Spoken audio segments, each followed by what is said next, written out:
There has been many of you Lexus NX owners or even RX TX. You have actually jump-started your car because of a dead 12-volt battery. Did you know that if you don't jump-start it correctly, you will fry the engine ECU, and it could cost you a few $1,000s just to repair the engine ECU. So definitely it's important to know where you should be using the booster cable and boost it properly, especially when you've passed warranty and all maintenance, all repairs are out of your wallet. In this video, we will look at Lexus tech tip to ensure that you're aware of this concern. Let's get to it.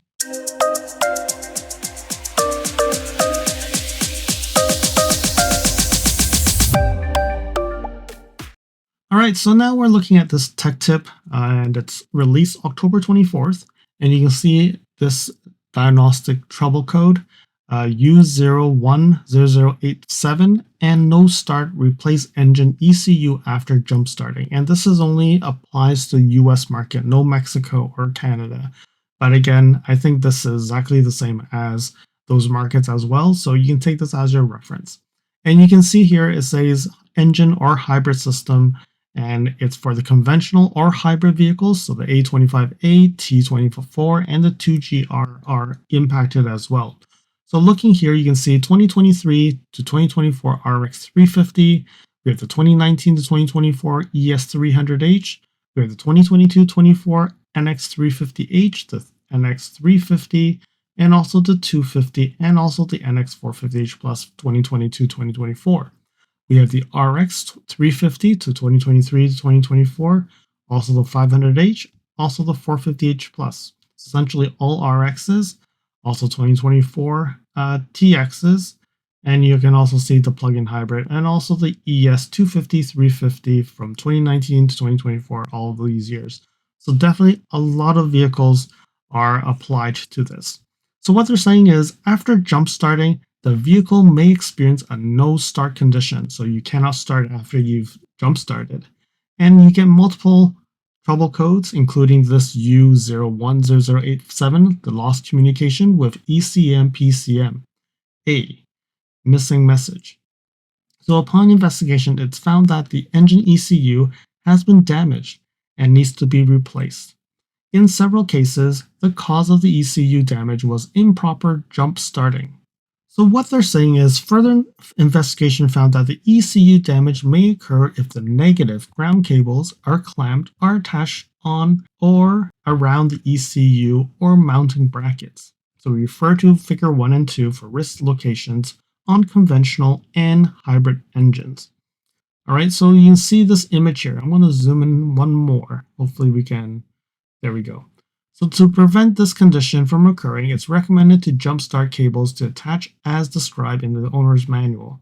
Below is an example of the correct jumpstart for the 23 model year ES250, so that's here. And please consult your appropriate owner's manual, repair manual for the correct location. So you can see here, we have the A, the positive here, and the negative is actually this thing right beside the engine bay. Unfortunately, a lot of the battery, the jump starters, like the Nico, whatever jump starters you have, the cables are not that long. You cannot get that far. So that's one of the biggest problems I think we're seeing with many of the people jump starting. So you can see here, it's saying that this is where we have conventional engines, where we have the battery. And I think the most convenient thing is you can see, oh, this is going to be a place you may want to do it. There are some other clamps, so no. So don't go and clamp here, because this is where the ECU bracket is. So this is the ECU, and that's where you should not be doing it. So they're saying here hybrids, plug-in hybrids. So you can see there's numbers here, but it seems like this image is not the full image. So this is no, this is a no. That 7 is a no. There's 7 points. I just couldn't find them all. There's a 4 here. I think there's one more here, which you can't see. So 1, 2, probably a 3, 4. And I don't know where 5, 6 is because this image just doesn't cover every single point. It's unfortunate, but definitely anything that's connected to this component, do not clamp. That's what it is. All right, so that's what they're saying. That's all this document is talking about. So If you ever jumpstart, definitely do not do that. So I'm just going to go now to the document, and you can see here this is the NX 450H Plus, and this is the official document. You can see I think this will be applied to the NX 350H as well. So you have the positive here. They have this charging battery, but you can see here is where they're saying that we should be clamping the negative, and it's quite far. So if you're using the battery type of clamps, maybe you need to find a longer cable. I don't know if you really want to follow the standard, that's where you should be doing it. Let's switch over to my car and let's see it in person. Follow me on Instagram at LSFT Videos. You can see updates on my experience with the NX 450H Plus, which may not be shown on any future videos. You can reach out to me via direct messaging if you have any questions on your Lexus. If you like this video, you can provide me feedback in the comments below, like this video, share it with your friends. This definitely will help with the YouTube algorithms. Press the subscribe button and bell icon and get notified when new videos show up. And lastly, if you want to support me further, you can provide me a super thanks, or visit my Amazon storefront before you purchase anything from Amazon, or you can purchase products from the list on the items that I've been using with my vehicle or at home at no extra cost to you. And now let's continue with the video. All right, so according to the document, we should not be using any of these nuts to do the negative, because all these nuts will cause problems to the ECU. So the suggestion in the document is to use this as the clamp for the negative, but it seems a little bit too far for a lot of these boosters. So definitely, if you could, this is probably the best place to do it, and that's what the document says. So when you look at that, what other options you have? Because the positive is behind this fuse box, and I think a lot of people have been using these nuts to actually become the negative.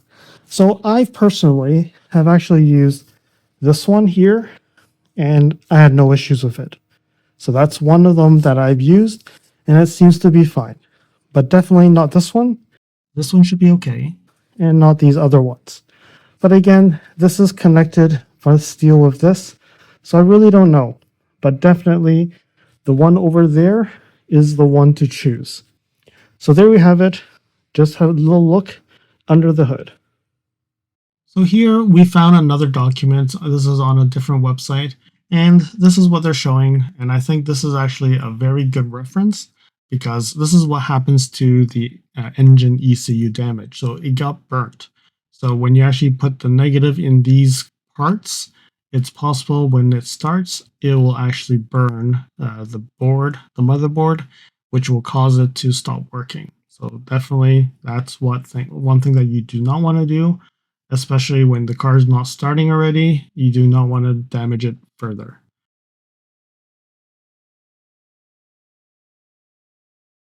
All right, so on another note, there are like a malfunction indicator light for the NX 250, 350, and 350H. You can see here 2022, 2024. So the trouble code is actually different. So it's a P162B87 lost communication with battery monitor module missing message. So if you do experience this light, you know that you should go back to the dealership. So this was actually issued September 25th, 2024. And you can see 2022 to 2024 model year, NX 250, 350, and 350H. So this seems to not impact the NX 450H Plus. US and Mexico market, so folks in Canada, they most likely would have a similar document, but it's probably a different code. But again, if you do have an engine light, and if you can read a code of the P162B87, then you know that there's something wrong with the battery sensor, and that something has to be replaced. So you can see that there is a battery state sensor assembly that needs to be replaced, and US market, Mexico market, it's going to be almost half an hour of work. This is covered under the Lexus warranty, but after warranty, then you will have to be on your own. So when you look at this, probably it's going to cost you a little bit of money here. So when you see here, there's a new part. There's a K0010 versus this new one, F4010. So it seems like this new part is saying that that this part will actually repair it, will fix it. So don't know what it is, but you would have to see if you do encounter this. I just want to make sure that you're educated, that you know that there is a document on this issue. So it does say that the battery state sensor assembly has been updated to prevent this condition from occurring. Okay, so hopefully if you, 2022 model year owners still under warranty, so this should not be a problem, but I really hope that this will not happen for most of us. But again, when you do see this, you know exactly what needs to be done. So 0.4 hours of labor. And if we go to lexus.parts.com, you can see this part number is about $207.28. So even the original one is $207.28. So we definitely know that 200 US dollars plus probably half an hour of labor, that could be $400 in total. And that's what this repair will be. But this is definitely different from when you jump start your vehicle. You also get an engine light, and that is because you jump started with the negative onto the ECU. I hope that you found that this video was informative, and until next video, drive safely. Thank you for watching. If you liked this video, please comment, like, share this video, and if you want to see more videos like this, you can subscribe to my channel and press that bell icon to get notified when new videos are posted. And if you'd like to support this channel, you can provide me a super thanks. And until next time, cheers.